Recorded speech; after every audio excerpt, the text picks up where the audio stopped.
For over 20 years, Greg Walden was a great congressman for the 2nd District of Oregon, which is my district, and I actually had the privilege of meeting him a couple times between FFA and the town halls that he did.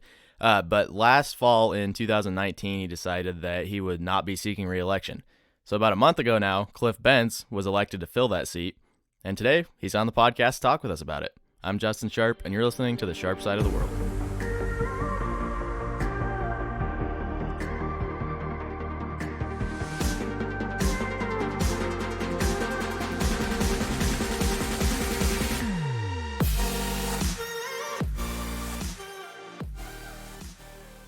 On the phone, we are talking with Congressman-Elect Cliff Bentz of Oregon's 2nd District, my home district. So, Congressman-Elect Bentz, how are you doing today? Doing great. Very happy to be with you on your podcast. Yeah. So, have you done anything like this before with the podcast, or have you just been more on traditional news outlets? You know, I want to say I've been on 3 or 4 podcasts, maybe more, but yeah, I've been on podcasts. Okay. Well, what do you think of them, I guess, is what I'm getting at, because in my opinion, they're kind of more open and honest, but is that kind of what you get from the listeners? Because I mainly wanted to have you on just kind of inform the 2nd District and people abroad of who you were, because, I mean, you got a lot of votes, and I'm glad you did, because I like you a lot better than I liked your opponent, but I just kind of want to inform people about your positions and who you are, so if you want to go ahead and introduce yourself.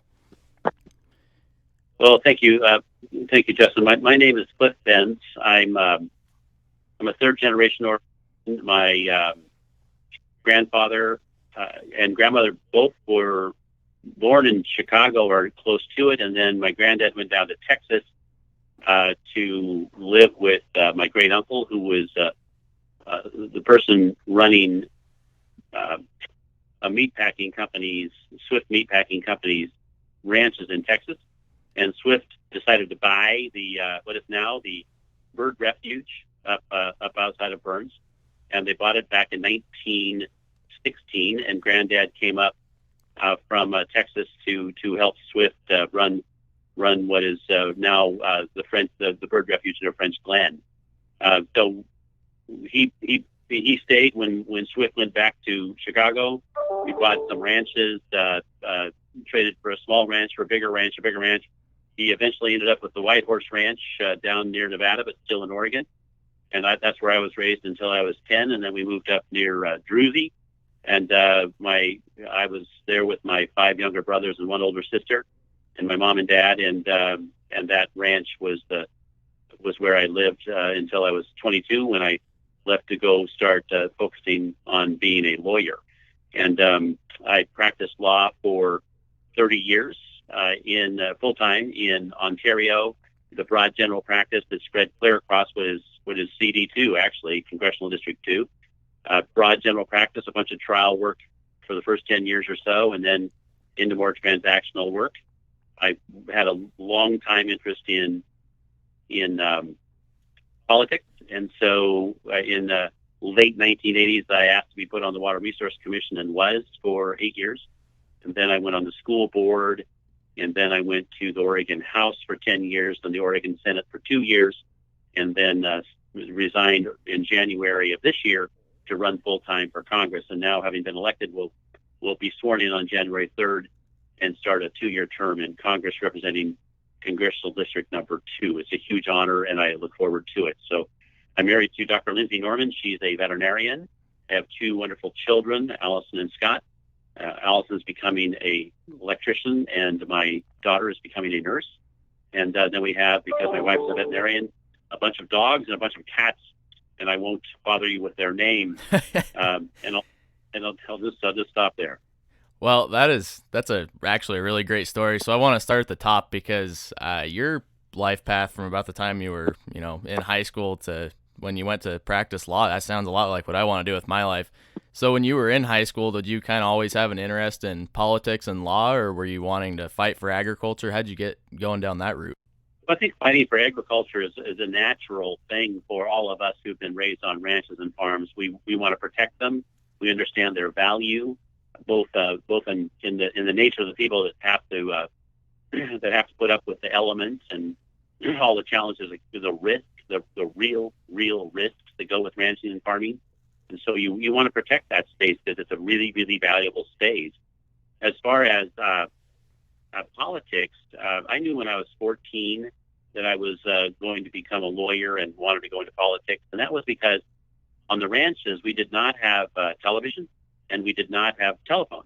The telephone wasn't really out into either area down by McDermott, but still in Oregon on the Whitehorse, and it certainly wasn't available out at Druzy for many years. And so we read all the time. We read and we read and we read and we read. We had all the books we ever wanted. Mom and Dad were extremely interested in making sure we obtained a good education. They sent 3 older kids off to a private school, a Catholic school over near Salem, Regis High School, and I ran for student body president in that school. I was elected, met then the governor Hatfield, and but it was at that point that I thought, yes, someday I'm going to get into politics. Yeah, see, I kind of have a similar story. So I think I'm really big into FFA. I'm sure you know what that is, do you, right? Of course. Yeah, okay. So I'm really big into FFA, and I started freshman year, fell in love with it. By sophomore year, I started running for officer position. So I think I was our like green hand president, which is our officer team it's not the high up one, but it's kind of like the freshman and sophomore team, underclassmen team.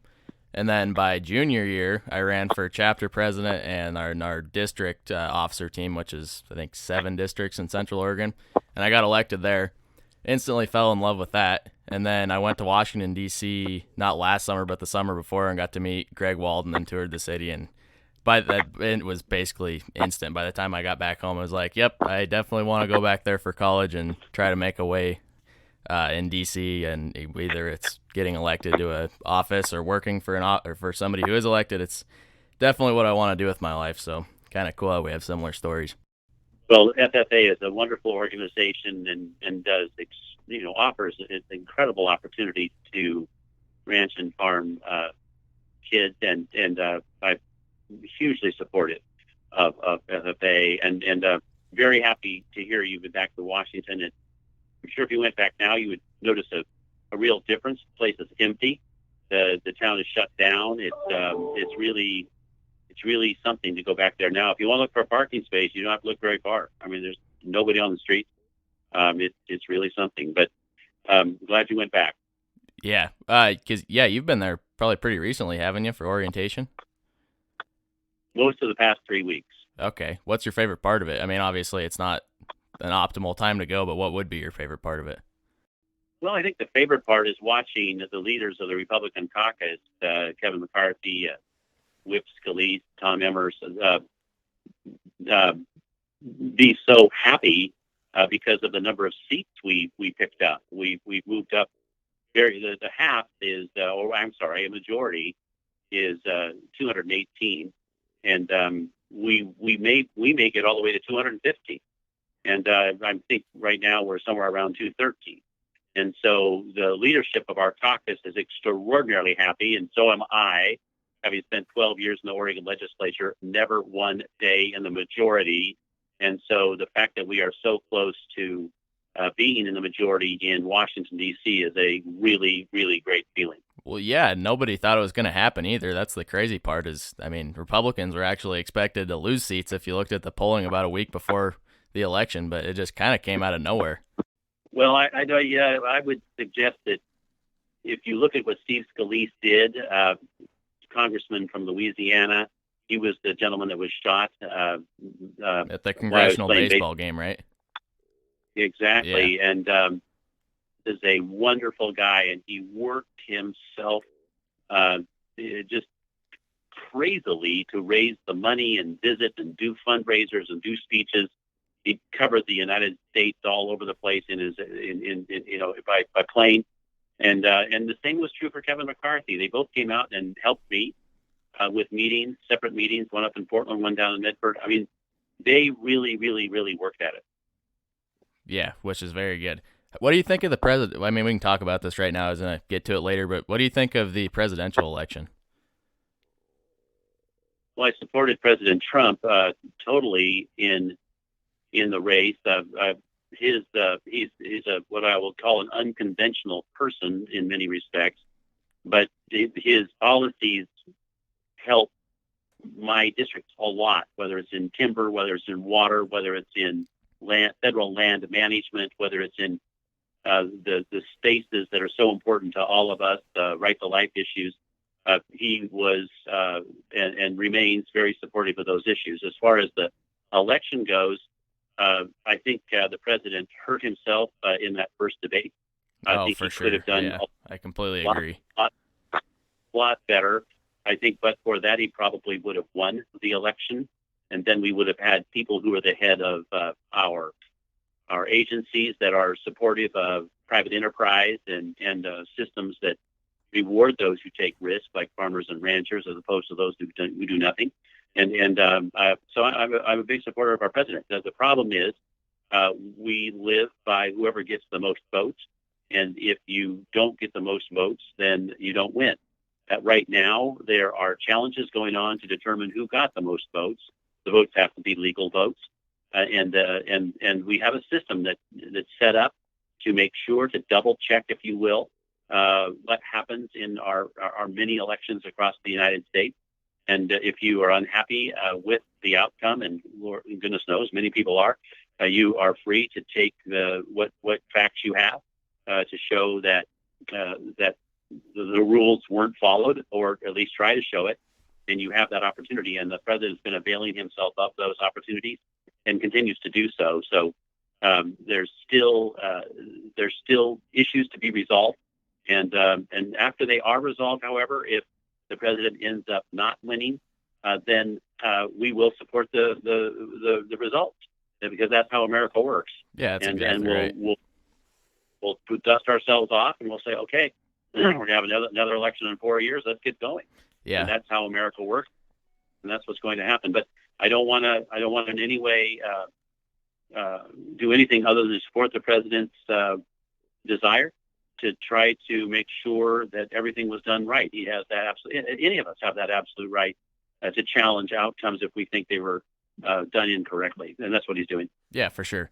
So I don't know, they're probably listening. So my grandparents definitely disagree with you and I politically, and then they always ask me, "What do you think of Trump?" So my explanation usually, and I think this is probably why it cost him the election, is that his policy is absolutely phenomenal, fantastic. Nobody really knew exactly what it was going to be before he got elected in 2016. Turned out it was really good.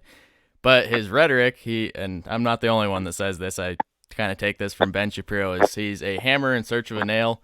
Sometimes he hits the nail and absolutely, just flabbergasts the left and, makes them look really dumb, but sometimes he hits a baby, and I think that's exactly what he did in that first debate, and especially on Twitter and other places like that, because when people see the things he says on Twitter, they look like they make him out to be this terrible person, but if you look at his policy, he's done some really good stuff. Well, he's from New York, and he's been in the entertainment business a lot. I think his tendencies are toward the shrill side of things, and it's worked for him in many other spaces. And so I'm guessing it's pretty hard for him to get away from it. But at this point, we have the courts to sort this out. That's why they exist, and that's why, as a lawyer, I'm happy to see that space being used as it should be to sort things out, and we'll see what happens. Yeah. So let's go back to your story a little bit. What was the first year that you ran for the Oregon State Legislature? Well, I started to run in 2007, actually ran in 2008, and was elected. I was appointed because my predecessor resigned in midstream of the 2-year term that people have in the Oregon House. And so he stepped down, and I was then appointed by the unanimous vote of the county commissioners after being selected with a majority vote of the PCPs through the District 30 and District 60. It was Senate District 30 I ended up with. In 2008. Okay. And then did you instantly know once you got there that you wanted to run for re-election? Was it just kind of thing that you really picked up and enjoyed? Well, no, I wouldn't go quite that far. I anticipated that I would run for re-election because it takes a while to learn what you're doing. You don't hit the ground running in those kind of positions. The very first thing you have to do is meet all the people you're going to be working with, because they're the most important aspect of what you're doing. There's just too many. There's a lot of people there, and everybody has different ideas about what they're going to be doing, and you better meet them and understand what their issues are. And so that's going to take a while. And then once you finally just figure out how things work, all of a sudden it's time to run for office again. And those who think that you can go in and in 10 minutes make a difference are incorrect. I'll guarantee it.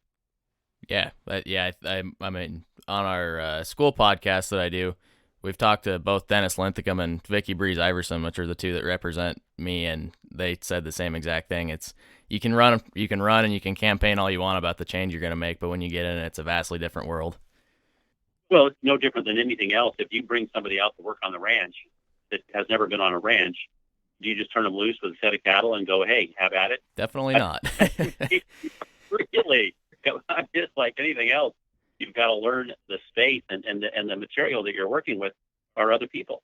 You've got to convince them of the correctness of your position. I'll guarantee you, when you show up and say, well, I'm here now, you can all listen to me. Guess what? They don't. Yeah. So it takes time to get to know the people you're working with and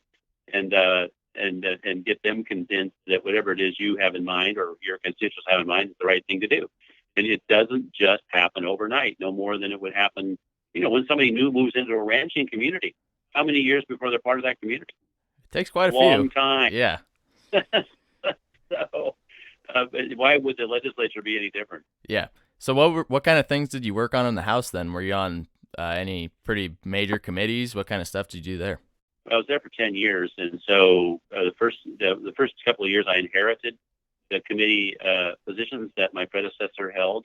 That was revenue, transportation, and water. Although the water committee's name kept changing, energy and environment, water and environment, all kinds of changes. But I was always on transportation, and I was always on revenue, and I was always on something having to do with energy and water. And then I was placed on other committees as time passed because as an attorney with a broad history of experience in different areas, and as a former school board member, as a former water resource commissioner, all of those things led to leadership, even though they were not my party, putting me on committees where there needed people who had that kind of experience, that kind of background. Okay. And then what made you want to go to the Senate then? Was it just circumstantial, or did you actually decide that you want to kind of make a jump up?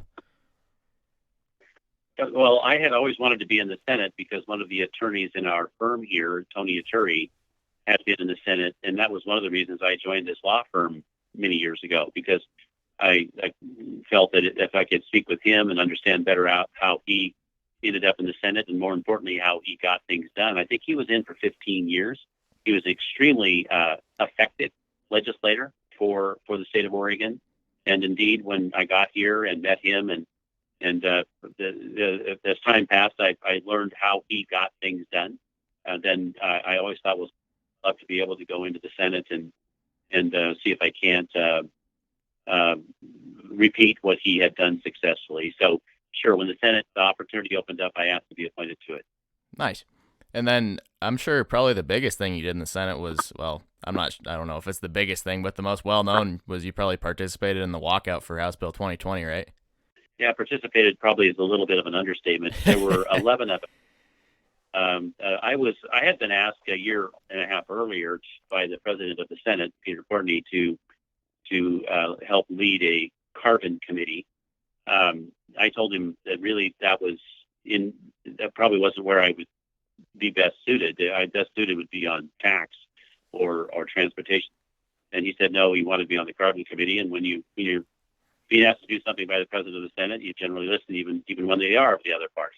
So I said, sure. So I spent a year and a half of my life learning about carbon, about climate. And then I went into the negotiations with the Democrats over a cap and trade policy. And I've learned that if you're going to be effective and get things done in the legislature, you need to know more about whatever the issue might be than anybody else there. So I made it a goal to learn more about carbon than anybody else in the Oregon legislature. And that took a lot of work and a huge amount of time. But I got to the point of a really good understanding of that space. And then when it came time to negotiate the bill, the Democrats decided to freeze me out and left me out of the negotiations for 5 months, from December until May of 2019. And at that point, when they finally let me back in, I said, you've got to do it this way, and this way. They said no. I went back to the caucus. I said that they're not going to change this bill that's going to wreak havoc upon businesses and people across Oregon. We can't let this happen. And based on my opinion and my attempts, unsuccessful, to try to get the Democrats to do things in a way that wouldn't be fatal to our economy, we decided to walk out. Okay, so I actually gave a speech about climate change and agriculture in FFA last year, and I talked about that bill a lot, but I think the biggest parts of it were the actual cap and trade part and then the fuel tax, correct? Well, there were a lot of parts to it. The bill was, I think, like the first draft was 90 pages long. Wow. So there were cap and trade piece was certainly the focal piece of the bill, and it was anyway. If you studied it, I don't need to bore you with it, but I'll just say that once you get on a cap and trade train, you're not getting off. Yeah. But I guess, why do you think that they froze you out, though, then? Is it because that they knew that you knew more than them and you're just going to disagree, or what do you think that is? Because, I mean, I think there's a lot of people out there, and it's probably some truth to it, that think that the whole, cap and trade part of it, but just the climate change regulations in general is a agenda that's being pushed. Is that why you think they froze you out? Because they want to push their agenda? Well, I'm sure that was part of it, but I think the major part of it was that the liberal organizations, the very, very, very liberal organizations in Portland, did not want to have a Republican at the table, period. They did not want to have a product that had any Republican elements or tint to it. They wanted it to be pure blue, pure Democrat, not sullied in any way by some Republican. And so we can't have Republicans at the table, so get lost. That's what happened. And it's really sad for many reasons, but that was one of the reasons we did the walkout. Most of us thought that a walkout was the worst possible way to get something done, but guess what? We didn't have any other choice. The alternative of allowing that kind of legislation to pass would have been fatal, absolutely fatal, to many of the businesses and organizations across Oregon. We could not let it happen. So taking away a quorum is just a very, very unfortunate tool that we were forced to use. Yeah. So I guess I don't remember exactly how it worked, because I paid attention to it, but I wasn't like super read up on it. So could they come and arrest you if they wanted to because you walked out of the legislature? How did that work? Because I think I remember hearing stories of people going to Idaho, so OSP couldn't come, but is that true? So at the time that we went out, that question had not been answered. And in point of fact, the governor sent the state police after us. Okay, that's what I thought. She ordered to go pick us up. Now, as it turns out, I don't think they had the legal right to do it, because we had not committed a crime, and you can't be arrested if you haven't committed a crime, or at least something. And walking out is not a crime. And so, but at the time, that issue had not been resolved. So, to the best of our understanding, and certainly the governor's, because she told the police to go get us not once, she told them to go get us twice. And so, as far as we knew, we needed to leave the state to avoid being arrested. So every one of you did go to Idaho or wherever?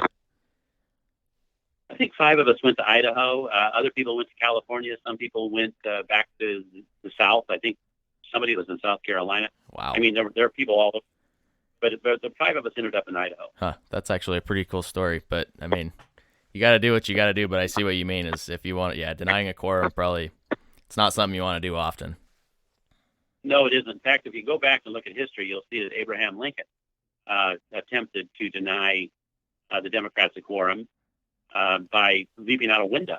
And unfortunately, it didn't work because he was still partially in the room. Oh, no. But later on, my understanding is he was pretty embarrassed about the whole exercise. Yeah. Is it real? It's that polarized, though, in the in the legislature that, I mean, they'll just freeze Republicans out? Is that something that happens quite a bit? Well, it hadn't happened to me before. That was a first. That was one of the reasons I was very happy to have the opportunity to run for Congress. Yeah, but I mean, just in general, it seems like a lot of stuff that does come out of the legislature nowadays is purely Democrat just because of the supermajority. So is that pretty polarized in there? Way more now than it was when I started 12 years ago. Okay, I kind of figured you'd say that. Yeah, it's very sad. I'll tell you, it's not good. It's not good at all. What you end up having is kind of a whiplash almost as things change, because as soon as someone gets in, when you put together legislation that does not have a bipartisan foundation, then when the other side takes over, they're gonna blow it all up, take it all apart, throw it away. They're not going to stick with it. Yeah, there's not a lot of stability to it, I guess, is a good way to put it, right? No, why would there be? It's one group of people making the rules, and when the other group takes over, they're going to change it. Yeah. Well, Dennis Linthicum, one thing he told me is that a lot of the times when they're in committees and stuff, it feels like you're treading water, getting nowhere, because if you propose something, it gets shot down immediately, and there's nothing you can do about it. Well, there are things you can do about it, but none of them are very satisfactory because you don't have the votes. Yeah. And so you can go tell the newspapers about it. You can do something online about it. You can do a podcast on it. You can do lots of things, but none of them take the place of having the ability to enact legislation. So it's very frustrating. Yeah. So now let's talk about running for Congress. So last January was when you announced you were going to, right? Actually, December. Okay. Very, very, very close to the 1st of December. Okay. And what made you want to run for Congress? Because I think there was, like 5 people that jumped into the Republican primary, right? 11. Oh, wow. Okay, way more. Yeah, but what made me run for it is that I had hoped to have the opportunity to go to Congress for many, many, many years. And the reason I didn't ever run for Congress is because Greg Walden is a close friend, and I thought one of the best, if not the best, congressman for Oregon that we've ever had. Yeah, I completely agree. And he's incredibly effective, very, very articulate, very considerate, just the best. And he worked his way to the top as chairman of the Energy and Commerce Committee, now ranking member, since we don't have a majority at this moment. And he just, as I've gone into Washington, D.C. and talked to literally hundreds of lobbyists and other congressmen and women, Greg Walden is viewed as one of the very best. And he's a tough act to follow. But the fact that he decided to step down gave me the opportunity to run, and I immediately filed. I see. So what does that process look like? When you announce it, does that become official then, or what do you go through to actually make it official? Do you establish a campaign first? What do those steps look like? Well, there's a lot more to it than anybody would think. You, of course, make your announcement. That's the easy part. The hard part is then filing with the appropriate federal organizations and then starting to fill out all the paperwork, because you have to make a full financial disclosure, and you have to report appropriately to the Federal Election Commission every bit of money that you raise, how you raise it, who gave it to you, when they gave it to you. And you have to maintain meticulous records on what you spend, how you spend it, what you spend it on. And you got to report in appropriate times. And it's a lot of work. And by the way, very expensive, because most of these paperwork requirements are very complicated. You don't want to make a mistake. You do not want to make a mistake. So you've got to go find the money to hire the people to help you do this work. And it's very frustrating, because you say to yourself, hey, how can people run for office when it takes so much money? And the answer is that's the way it is, because there's so many requirements of transparency, and they're good. They're good requirements. I mean, it's good that people have to say, this is who gave me the money, and this is how I spent it. Those are all good things, but man, you better be ready to reach for your wallet if you're going to run for federal office, or at least have lots of people who are willing to support you. And it's definitely something that you don't want to mess up, because if you do, it's a huge federal offense, isn't it? campaign finance violations? Well, it's that, but it's also an opportunity for whoever you're running against to say that you're a crook or Yeah, that is very true. Yep. you're just sloppy in how you approach things. But I'll just say it's not unusual for people to make errors and then need to go correct them. And it's frankly, it's easy to find fault. And I would just say don't throw stones because everybody's in a glass house when it comes to running for these kinds of offices. Yeah. So with the pandemic, do you think it made it way harder to campaign just because you can't really be out there doing events as much as you could before? Do you think it was harder then, or was it almost easier because you could reach out online more? Well, I think that's a very good question, and I think your answer is right. It's easier in the sense that you're on a computer and staying in your basement or wherever you might be. Probably a lot cheaper too, though, right? Not really. No? Okay. Because the real money is not spent in getting around the district. The real money is spent on television and on electronic media and on mailers. And that's where the real money is spent. Okay, that makes sense. Could you hold any events then? Did you do, I mean, that's the thing is through this whole thing, it's been so crazy with the pandemic that you don't get to see a lot of things you usually do when there's election years. So did you do a lot of town halls or was it more completely online? Well, after the shutdown, it was completely online. You couldn't do a town hall. Okay. So during the primary, we did one debate where I think there were 8 of us down in Klamath Falls. I think there were 8 of us up on the stage of the 11.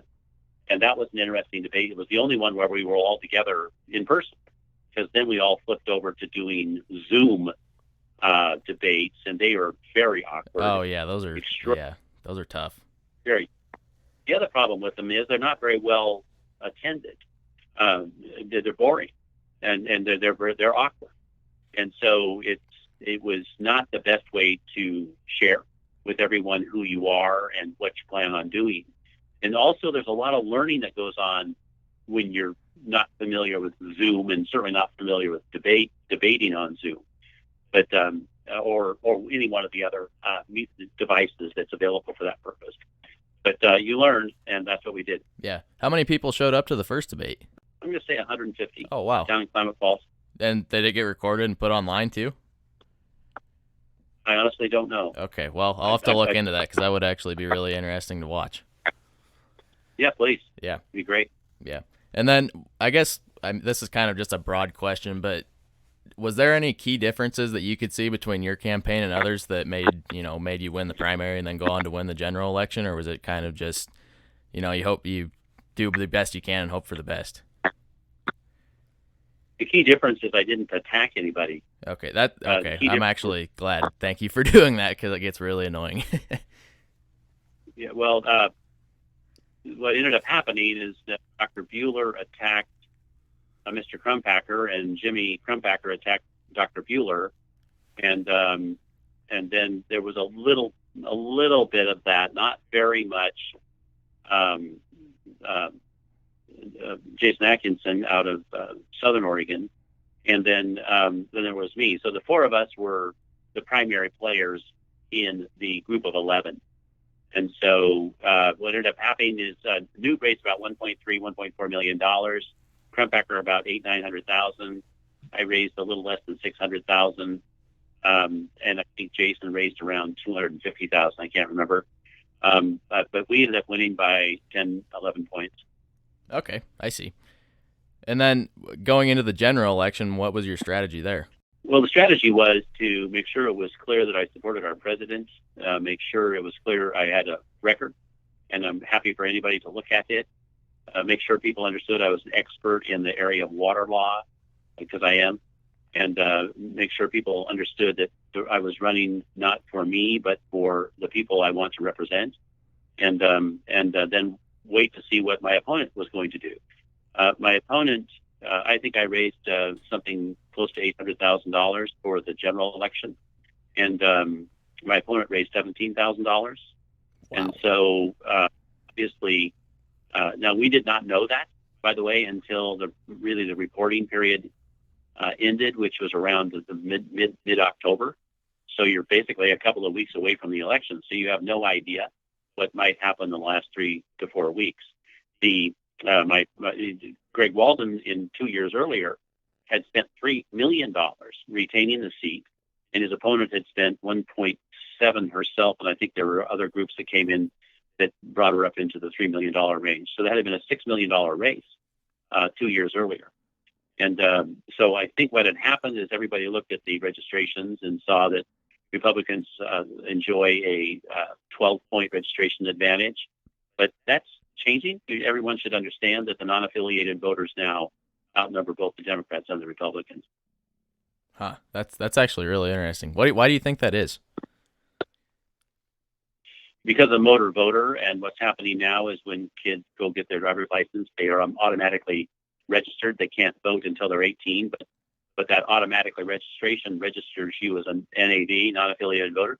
And many people don't take the time to select a party, so they just stay in that same space. Then they wonder why they don't get a ballot when they want to vote for somebody in the primary, because they're not affiliated, so they don't get to vote. So the key is to let people know in high school that if they want to vote, they need to in the primary. They need to go register. If they don't want to vote until the general, they can just wait till the general, and that's what happened. Okay, that's actually okay. Let's wrap this up here. I want to end this by I'm gonna throw a main issue that will probably come up in Congress either within the next 2 years or the few years after that.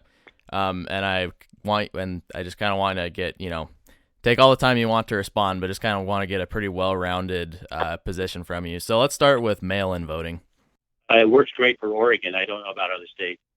And I base that on Dennis Richardson, my good friend, since passed away, Secretary of State, who did a complete audit of the system and found it to be working perfectly. Okay. Then next, healthcare. Incredibly complicated, $3 trillion, unbelievably complex. If we're going to do something about it, we got to figure out some way of reducing costs. The Affordable Care Act is not affordable. It needs to be changed. Of course, we need to protect pre-existing conditions, but I just want to say that's one issue among hundreds. Okay. So would you lean more towards a privatized system or or even just a heavily, like what we have now, kind of a heavily regulated privatized system, or more of a government system? Well, of course, privatized, but it's easy to say. It's very, very challenging. This space is so filled with government spending and all the requirements that go with government dollars. It just makes it extremely difficult to deal with. Yeah, exactly. Okay, what are your opinions on government spending in general then? Well, we're spending too much. We've made too many promises that are going to be very, very difficult to keep. But when you make promises to older people who've relied upon them, you must keep those promises. And so we've got to protect Social Security. We've got to protect Medicare, but we've got to figure out some way of getting those huge, huge promises under control. Yeah. Would you be a fan of balancing the budget? Everybody's a fan of balancing the budget. It's just it's the hard part. It's just incredibly difficult. Okay. Yeah, that makes sense. What do you think of the Second Amendment? I'm a total supporter of the Second Amendment. My family, we have, frankly, more guns than I could. I have no idea how many. I'll simply say I'm totally supportive of the Second Amendment. Okay. What are I'm guessing you're pro-life. What kind of beliefs do you have there? Yeah, you don't have to guess. I am pro-life and have always been. Okay, good. Would you vote to legalize marijuana if it came up on the House floor again? I would have voted against it. In fact, I did vote against it. I'm pretty sure I voted against it. The people of Oregon have spoken. They want it, recreational marijuana to be legal. I simply tell you, there's a whole bunch of work that needs to be done in that space when it comes to determining when you're impaired and determining what effect it's having on younger people, particularly boys under the age of 25. There are all kinds of issues having to do with psychosis and other things that need to be sorted out so that law can be refined to protect our younger people. Yeah. What do you make of the argument that, a lot of people like to compare it to alcohol because they say alcohol is terrible for you if your brain isn't fully developed, which for a lot of people it's not until they're 27 years old. What do you make of that argument? Well, I would just say that they're right. The alcohol is bad for you, but the people of Oregon have spoken. They want it to be legal, and that means we need to figure out some way of protecting people as best we can from the downside of these addictive influences. Okay. The next one, I guess this one's probably actually going to kind of fade out the longer into your term you get, but what do you think of COVID-19 management? Well, thank goodness we have the vaccine coming, and I would ask everybody to try to wear a mask and do everything they can to protect themselves and their relatives and everybody else as we approach having this problem behind us. My mom caught polio 3 years before we had a vaccine, and she died from complications of it. Wow. We just need to do everything we can to keep everybody safe in the next 6-7 months as we wait for the vaccine to solve this problem, I hope. Okay. The next one we already talked about. Actually, we can talk about this again. So, what do you think of the Green New Deal? Do you think that's going anywhere? Because that would come up on the House floor if it went anywhere. Right. Yeah. Well, I hope it goes nowhere. The Green New Deal is a means of using climate as a device to flip our economic system away from capitalism over to socialism, and there's no doubt of it. You simply need to go read it. Anybody who has will suddenly say, "Well, wait a minute. This isn't about green. This is about changing our economic system." And so, of course, I oppose it. Yeah. Okay. If you could debate Alexandria Ocasio-Cortez, AOC, if I'm sure you might meet her. If you could get that arranged, would you do it?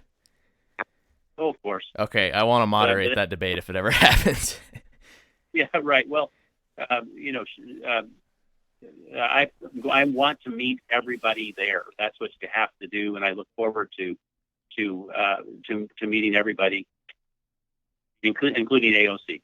Okay. The second to last question for issues we have here is what do you think should happen with social media companies and big tech with the First Amendment? Because it seems like the more we go on, the more we see them either suppressing Republican views and conservative views or just outright, just completely taking them down completely. So do you think there should be regulation there, or what do you think that plan should look like? So that question was asked in various of our debates. And what I've explained to people when it comes to that kind of challenge is that the very best sense in that space is educating the listeners.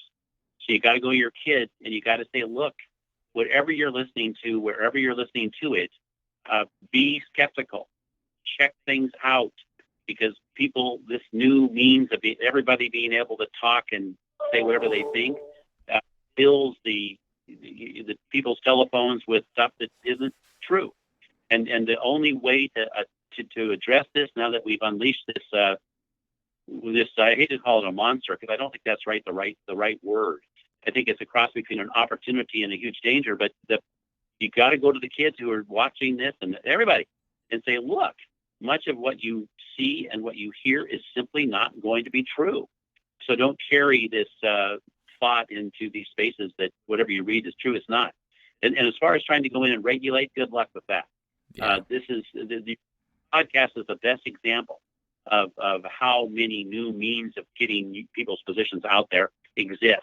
And there's only going to be more and more of them. So I think the proper approach is to educate the listeners. Yeah. I obviously haven't been alive long enough to have a great deal of experience in much of anything, especially this. But I think what I would recommend to everybody is go and subscribe to two alternative sources, either like the Daily Wire, which is a right-wing source, that's Ben Shapiro and a few other guys' news outlet, and then go subscribe to somebody like David Pakman, which is the same thing, political commentary on the left, and try to find common ground in the middle, and then read the mainstream news and know that you're going to have a pretty heavy left-wing bias unless you're reading something like Fox. So that's one good approach, and I'm glad you're suggesting that. Yeah. The last one I want to talk about, which is definitely relating to Oregon, is wildfires. So what do you think that is going to happen? Is there anything going to happen in the House nationally for this, or how do you think we should prevent just this absolute apocalypse that we had this fall with wildfires? Well, I hope to be put on the Natural Resource Committee, where I have an opportunity to weigh in on legislation addressing exactly that issue. In the short run, what should be happening is we should be doing a risk analysis and sharing with everybody that lives anywhere close to timber, or even for that matter, just brush, their fire risk. And we should be addressing what type of houses we build with building codes that facilitate and in fact require appropriate roofing and everything else, so that folks don't lose their house every time the brush that grew up over the last 3 years starts burning. As far as the long-term problem goes, it is enormous. People have no idea how much wood has grown up in Oregon over the past 40, 50 years when we haven't been logging. And the sheer volume of the problem is almost unbelievable. And so to say, well, let's start logging again and it'll all be fine, sure, we need to start logging again, but it won't make it all fine. It's because there's too much wood. And so we need a multi-faceted, multi-front approach to this problem. And we need to start doing it right now. But in the short run, we need to tell people who are at risk to do whatever it takes to reduce the risk. Get a chainsaw, get a cat, go remove the stuff from around your home, change your roofing, do everything you can to drive down your risk. And let's tell people how much risk they're being exposed to. That is a great answer. All right, well, Congressman-Elect Bentz, is there any other issues that you want to talk about before we get off here? There are too many to count, Justin. But I really, really appreciate your asking me to participate on your podcast. It's been really fun. Yeah, well, I really, really appreciate you coming on because I've been having a little bit of trouble getting guests lately. I think when I send my email and they see I'm a 17-year-old high school senior, they kind of go, ooh, okay, maybe we'll wait a couple years on that. But I really appreciate you giving me the time and the opportunity. You're very welcome. I look forward to talking to you again. Yeah. So one suggestion I have, because I really like your message, and I think from what I've seen, you're a great speaker and a great leader. So I think if you meet Dan Crenshaw, be sure to try to get on his podcast because he has a pretty big listener base, and I think you'd be much appreciated there. It's kind of odd. I went up to his office twice, both times attempting to meet him, and guess what he was doing both times? He was on recording television. A podcast? Oh, on television. Yeah, well, he could have been a podcast too. I don't know. But I'd love to meet him. The guy has a great sense of humor. Great sense of humor. Probably the most important thing to anybody in life is a good sense of humor, but in politics, for real. Yeah. But alrighty, well, thank you, Congressman-Elect Bentz, for coming on the show, giving me a shot, talking to me. Maybe in 2022 we can do it again in person if you want, because I think I'm actually going to be going to college in Washington, D.C. Your office was great to work with. Hey, Michael Cron, if you're listening, really appreciate your work. Thank you for getting in touch with me and being a really great communicator with me. So you have been listening to The Sharp Side of the World, which can be found wherever you listen to podcasts on Facebook, titled The Sharp Side of the World. Just search the page and you can find all the episodes. Follow me on Instagram and Twitter by searching at Razor with an O, that's RAZOR_sharp 2203, and then over on TikTok at The Sharp Side. Thanks for listening. Talk to you next week.